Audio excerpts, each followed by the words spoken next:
तो दोस्तों यहाँ पर वीडियोस की शुरुआत हमने कर दी है। बीपीएससी टीआरई 3.0 की बात करें, आपकी परीक्षा मार्च 2024 में होने वाली है। ऐसे में अगर आप बिहार शिक्षक भर्ती परीक्षा की तैयारी कर रहे हैं तो यह वीडियो आपके लिए ही है। जुट जाइए, 1 महीने का वक्त केवल अब हमारे पास में बचा है। डेली वीडियोस हम आपके लिए लेकर के आते रहेंगे और वो वीडियोस ऐसे होंगे कि आपका प्रीवियस ईयर पेपर की बात करें, चाहे वो आपकी टीआरई 1 के पेपर की बात करें, टीआरई 2 की बात करें, तो उनमें क्वेश्चंस कैसे पूछे गए थे उसके आधार को लेकर के ही हम आगे की आपकी तैयारी जो है वह करवाएंगे।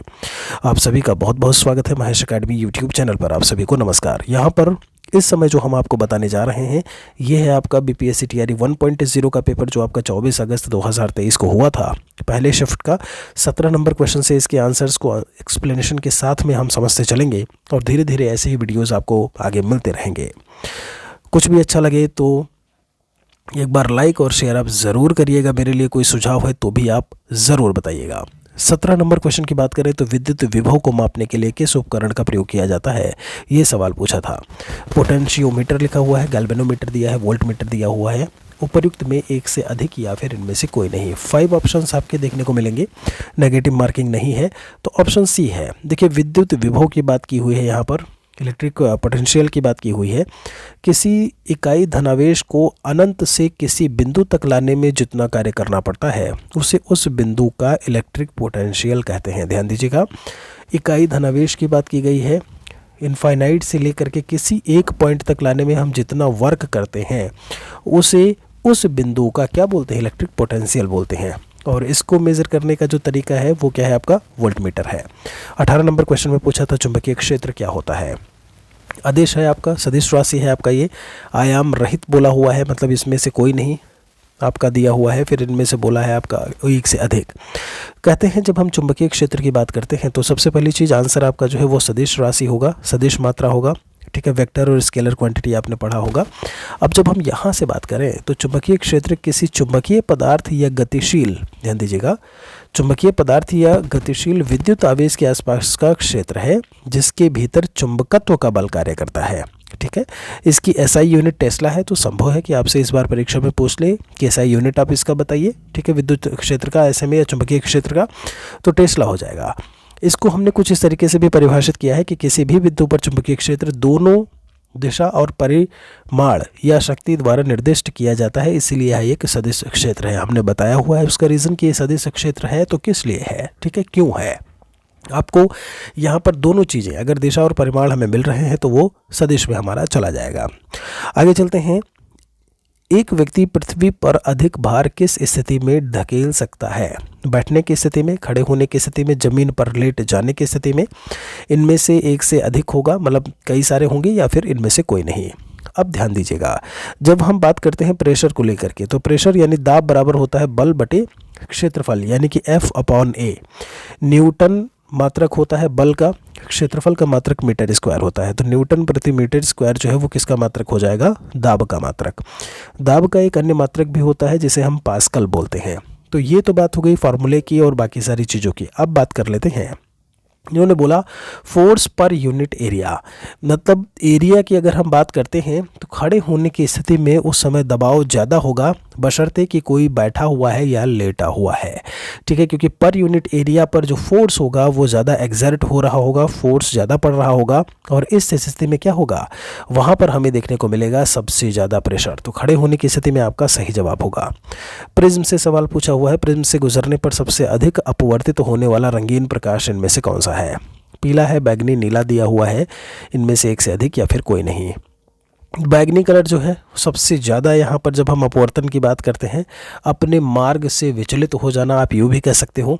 तो अगर हम प्रिज्म की बात करते हैं तो प्रिज्म है क्या, एक सपाट चिकनी सतहों वाला एक पारदर्शी प्रकाशीय अवयव होता है जो प्रकाश का अपवर्तन करता है। तो एक अलग से वीडियो में हम प्रकाश से संबंधित जो भी चीज़ें होंगी वो बता देंगे।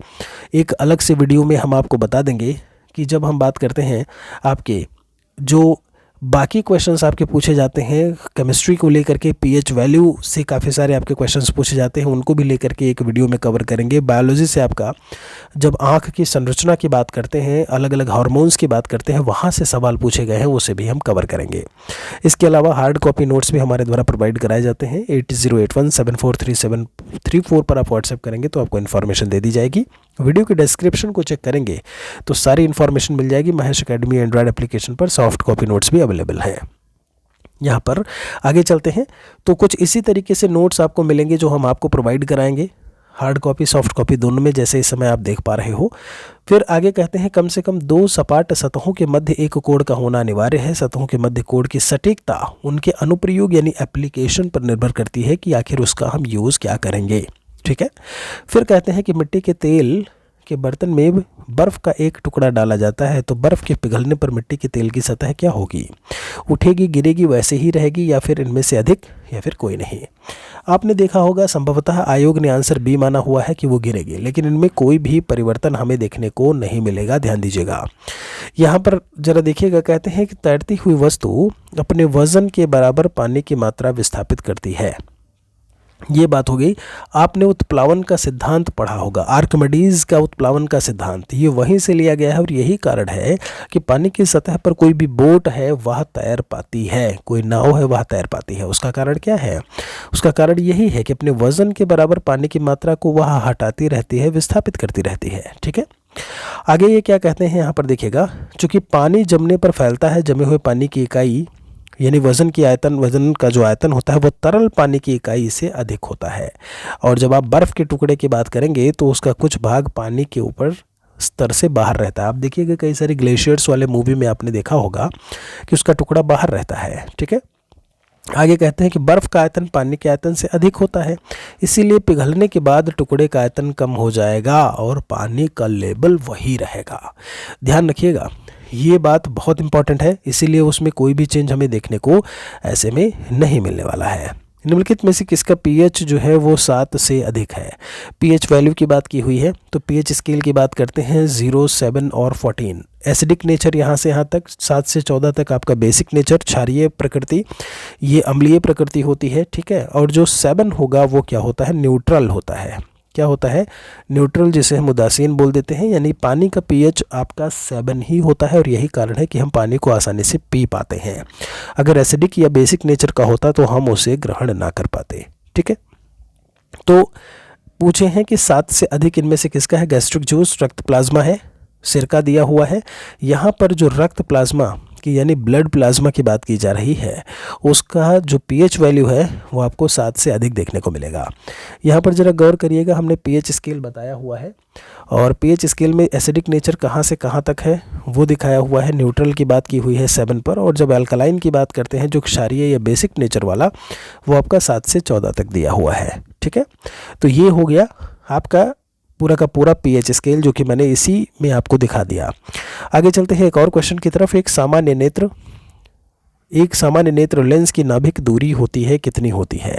अब ये जब सवाल आया था तो कई लोग कंफ्यूज हो गए होंगे। नाभिक दूरी, नेत्र लेंस की नाभिक दूरी पूछा है, जबकि हो सकता है सामान्य नेत्र से आप जो पढ़ रहे होते हो उसकी दूरी कितनी होती है, आप वो आंसर लगा दिए हो 25। यहाँ पर सामान्य नेत्र लेंस की नाभिक दूरी पूछा है, जो कि जवाब आपका क्या होगा? 2 सेंटीमीटर होता है। कितना होता है? 2 सेंटीमीटर। यहाँ पर आगे कहते हैं, एक चित्र ज़रा देखिएगा। जैसे भी एक सवाल आपका, ये तो फर्स्ट शिफ्ट का था, इसी से सेकंड शिफ्ट में सवाल पूछा था कि कौन सा भाग जो है वो अध्यारोपित करते हैं, प्रतिरोपित करते हैं या फिर दान में दिया जाता है आँख का, ऐसा कौन सा भाग है? तो वो क्या होता है? वो होता है कॉर्निया। कौन सा भाग होता है? वो कॉर्निया करके आप इसे कह देते हो। एक पारदर्शी आपका पार्ट होता है किसी भी, अगर हम आँख की बात करते हैं, जो कि आपको यहाँ पर आगे दिख रहा होगा चित्र में, जिससे लाइट जो है वो अंदर की तरफ प्रवेश करती है। और हमेशा व्यक्ति की मृत्यु की बात करें या जो भी है, तो उसमें जो दान करने वाला जो अंग है आँख का, वो कॉर्निया ही होता है। इसमें कांच द्रव कहाँ पे है? जलीय द्रव की बात करें, नेत्र तारा करके है। कॉर्निया आप देख पा रहे होंगे सबसे आगे ये लिखा हुआ, ये आपका बना हुआ है इस तरीके से। ठीक है। रेटिना कहाँ पे होता है? दृढ़ पटल की बात करें, कांच द्रव। ठीक है, लिक्विड प्रकार का आपका ये। आगे चलते हैं एक और क्वेश्चन की तरफ। शुष्क बुझे हुए चूने पर क्लोरीन गैस की मात्रा से कौन सा पदार्थ बनता है? क्लोरीन गैस की बात की है। कैल्शियम क्लोराइड CaCl2 करके है, विरंजक चूर्ण, कैल्शियम क्लोरो हाइपोक्लोराइड करके है, हाइड्रोक्लोरिक अम्ल HCl दिया हुआ है, एक से अधिक या फिर इनमें से कोई नहीं। तो जो बनेगा वो क्या बनेगा? विरंजक चूर्ण बनेगा। आप थोड़ा सा इसके बारे में भी जान लेते हैं, जिसे हम लोग ब्लीचिंग पाउडर कह देते हैं। ठीक है। कैल्शियम ऑक्सीक्लोराइड इसका रासायनिक नाम है। ठीक है, आप ये याद रखिएगा। कहते हैं शुष्क बुझे हुए चूने पर क्लोरीन गैस प्रवाहित करने पर जो अब विरंजक चूर्ण है, ब्लीचिंग पाउडर है, वो आपको देखने को मिलेगा। तो यहाँ से एक क्वेश्चन भी है आप लोगों के लिए कि ये जो ब्लीचिंग पाउडर है, जो विरंजक चूर्ण है, इसका फार्मूला क्या होता है, एक बार कमेंट में लिखिएगा ज़रूर। ये बताएगा कि आप कितने अच्छी तरीके से ध्यान से आप इस वीडियो को देख रहे हैं। ठीक है, सभी लोग जवाब दीजिएगा। अब बात आती है वस्त्र और कागज उद्योग में विरंजक के रूप में जो है इसका प्रयोग किया जाता है। शुद्ध करने में भी पानी जो पीते हैं उसमें भी हम ब्लीचिंग पाउडर मिलाते हैं। 25 में पूछा है आपसे माता पिता से संतति। देखिए, माता पिता के जो लक्षण पहुँचते हैं उनके बच्चों में, आखिर ये जो प्रक्रिया होती है उसे हम क्या बोलते हैं? हेरिडिटी है आपका, आनुवांशिकता। बहुत ही बढ़िया सा सवाल दिया था। ठीक है, तो ये जो पूर्वजों के गुण होते हैं, ट्रेड्स का संतानों में आना या अवतरित होना हेरिडिटी कहलाता है। ठीक है, और इसका जो हम स्टडी करते हैं, अब आपसे इस बार पूछ सकता है कि आनुवांशिकता का अध्ययन जिस शाखा के तहत हम करते हैं उसे क्या बोलते हैं? तो जेनेटिक्स होता है वो। ठीक है, इसे यहाँ से ध्यान रखिएगा।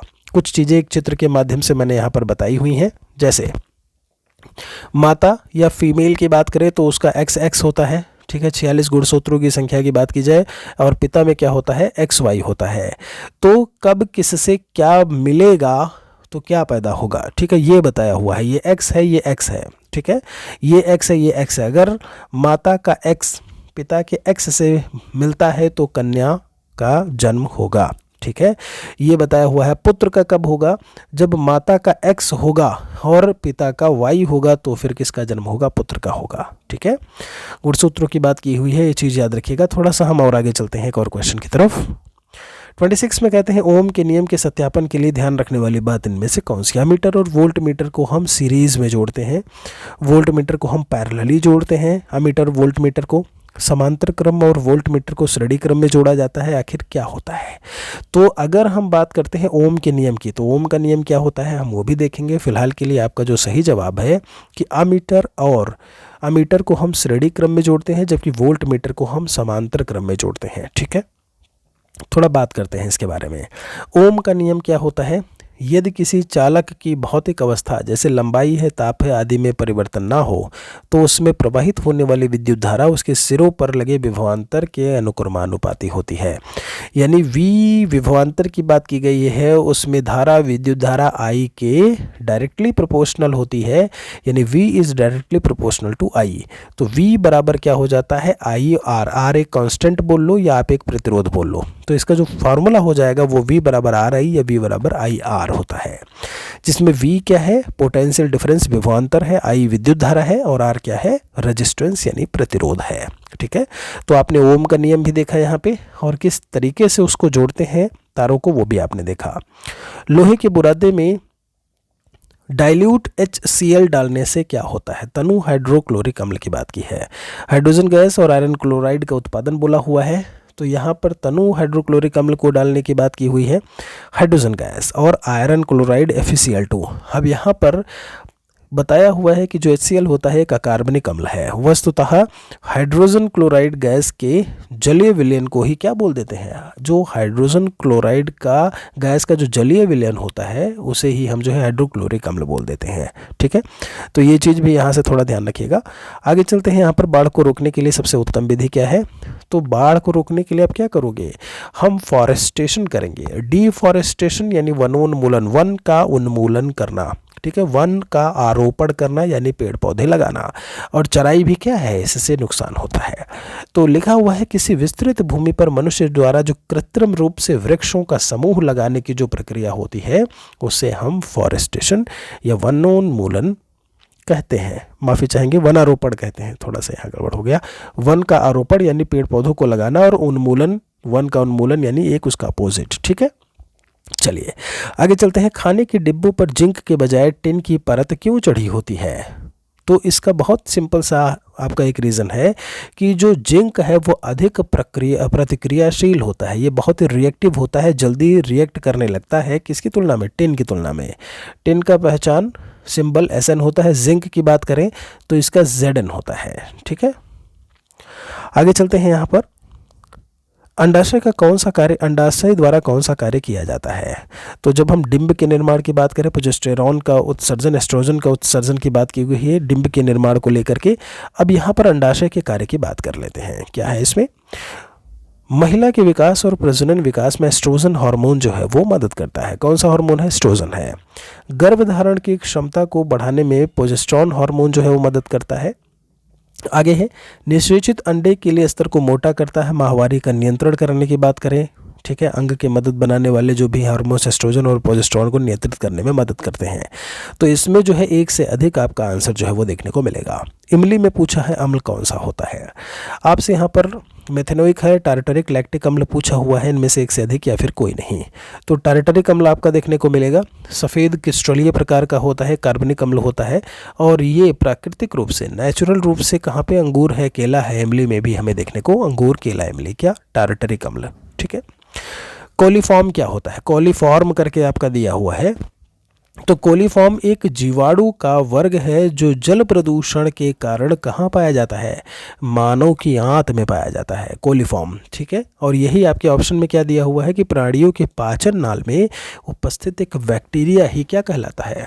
कोलिफॉर्म कहलाता है। क्लोरोफॉर्म नहीं है, ध्यान रखिएगा, कोलिफॉर्म करके बोला हुआ है, ठीक है। तो उम्मीद करते हैं यहाँ से ये चीज़ भी आपको अच्छे से याद रहेगी। भारत के संसद के नए भवन के प्रभारी वास्तुकार का नाम, तो पद्मश्री बिमल पटेल जी का नाम यहाँ पर जो है वो देखने को मिलता है। हमने यहाँ पर संसद के बारे में कुछ जानकारी दी है जिसे आप नोट कर सकते हैं। भारतीय संसद की बात करें, 3 अंग होते हैं, लोकसभा, राज्यसभा, लोकसभा होता है, राज्यसभा होता है, और प्रेसिडेंट राष्ट्रपति होते हैं। लोकसभा LS है तो इसे लोअर हाउस बोलते हैं, लोअर हाउस LH यानी निम्न सदन, ठीक है। कुल सदस्यों की संख्या लोकसभा में 550 है। राज्यसभा की बात करें तो ये अपर हाउस होता है। यहाँ पे कुल सदस्यों की संख्या आपकी कितनी है? 250 है। फिर प्रेसिडेंट और राष्ट्रपति की बात आती है जो तीसरे अंग के रूप में काम करता है। प्रेस की बात करें तो वो एक चौथे स्तंभ के रूप में काम करता है, ठीक है। बाकी यहाँ पर भारत का संविधान 26 जनवरी 1950 को लागू हुआ था, वो बात भी यहाँ पर बताई गई है, 26 जनवरी 1950, ठीक है। आगे यहाँ पर चलते हैं। केवल संविधान सभा के सदस्यों के चुनाव में भाग लेने वाले भारत के वयस्क आबादी के मतदाताओं का प्रभावी प्रतिशत उस समय क्या था? तो इन्होंने जो है संविधान सभा के सदस्यों के चुनाव की बात की है। 1946 में कहीं ना कहीं ये काम हुआ, उस समय 10 to 15% इनका परसेंटेज था। अप्रैल 2023 में ट्रांसजेंडर समुदाय को OBC का दर्जा दिया गया। आखिर ये घटना कहाँ पे हुई? तो यह मध्य प्रदेश में देखने को मिली। आप फटाफट आंसर नोट करते जाइएगा। मोहम्मद बिन तुगलक के शासनकाल में आए प्रसिद्ध मुस्लिम खोजकर्ता इब्न बतूता किस देश के थे? तो ये मोरक्को का यात्री था। MBT मोहम्मद बिन तुगलक की बात की गई है। थोड़ा सा यहाँ पर मोहम्मद बिन तुगलक की बात कर लेते हैं। मोहम्मद बिन तुगलक का जो शासनकाल देखने को मिलता है वो 1333 से लेकर के 1347 के दौरान देखने को मिलता है, ठीक है। और उसी के शासनकाल में ये आया था। यहाँ पर आगे इन्होंने बताया हुआ है, इन्होंने ये बात मेंशन की है कि मोरक्को यात्री इब्न बतूता मध्य एशिया के मार्ग से होते हुए भारत पहुँचा था 1333 में, ठीक है।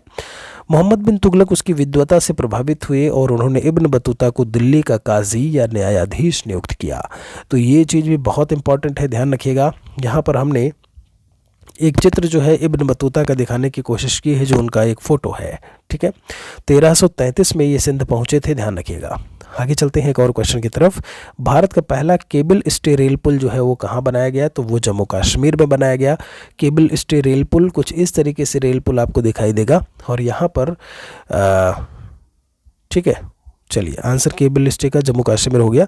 एक और सवाल की तरफ आपको लेकर के चलते हैं। भारत का पहला अर्धचालक सेमीकंडक्टर निर्माण हेतु जो प्लांट था वो कहाँ पे स्थापित किया गया? तो गुजरात में स्थापित किया गया। अर्धचालक के बारे में हमने कुछ जानकारी दी है जिसे आप यहाँ पर नोट कर सकते हैं। इसमें इन्होंने लिखा है उन पदार्थों को कहते हैं जिनकी विद्युत चालकता चालकों जैसे तांबा से कम होती है लेकिन अचालक जैसे कांच से अधिक होती है, उन्हें हम सेमीकंडक्टर कहते हैं। किसको? सेमीकंडक्टर।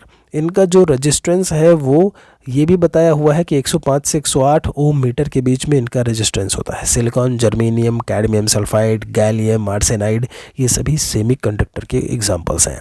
तो बहुत इंपॉर्टेंट आपसे पूछता है जो कौन से हैं, सिलिकॉन और जर्मेनियम, ये बहुत पूछे जाते हैं। उसके अलावा कैडमियम की बात की है, कैडमियम सल्फाइड की बात की है, गैलियम आर्सेनाइड की बात की है, ये भी जो है वो देखने को मिलते हैं। 1917 में चंपारण सत्याग्रह के दौरान भारत में गांधी के जीवन पर पहले ज्ञात प्रयास के पीछे जो है उनमें से कौन था? 19 राजकुमार शुक्ल जी की बात करें, लखनऊ से बुला करके लेकर के आए गांधी जी को। नील जो आंदोलन था, चंपारण सत्याग्रह, नील की खेती जो जबरन कराई जा रही थी उसको लेकर के कहीं ना कहीं चंपारण बिहार में बुलाए गए।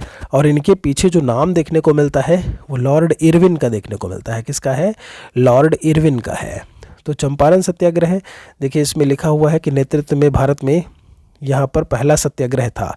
ये इंपॉर्टेंट है, याद रखिएगा। इसमें बिहार के राजकुमार शुक्ल और मुकुटधारी प्रसाद चौहान ने महात्मा गांधी का भरपूर साथ दिया था। अब चूंकि बीपीएससी का पेपर है, बिहार का पेपर है और ये सवाल भी वहीं से है आपका कहीं ना कहीं, तो ये आपको बहुत अच्छे से जानने की ज़रूरत है। एक वीडियो में हम आपका 1857 की क्रांति से ले करके आगे के जो भी हैं, संभवतः एक वीडियो में ना आए, काफ़ी बड़ा वीडियो हो जाएगा, तो कोशिश रहेगी 1857 की क्रांति से लेकर के 1947 भारत के आज़ाद होने तक जो भी महत्वपूर्ण घटनाएं रही हैं वह आपको हम बता दें। जल्दी ही वीडियो आपको मिलेगा। बस आप लोग जितना सहयोग करेंगे उतनी अच्छी तरीके से हम आपके लिए कंटेंट लेकर के आ पाएंगे। कौन सा देश हाल ही में गठित I2U2 ग्रुपिंग का सदस्य है? तो इनमें से एक से अधिक है। अब ग्रुपिंग में कौन कौन आते हैं? तो 4 देश आते हैं, याद रखिएगा। भारत से नरेंद्र मोदी जी, अमेरिकी राष्ट्रपति जो बाइडेन, यूएई के राष्ट्रपति मोहम्मद बिन जायद अल नाहयान और इजराइल के राष्ट्रपति बेनेट शामिल हुए, नफ्ताली बेनेट। तो ये चीज़ भी आपको यहाँ से याद रखना है।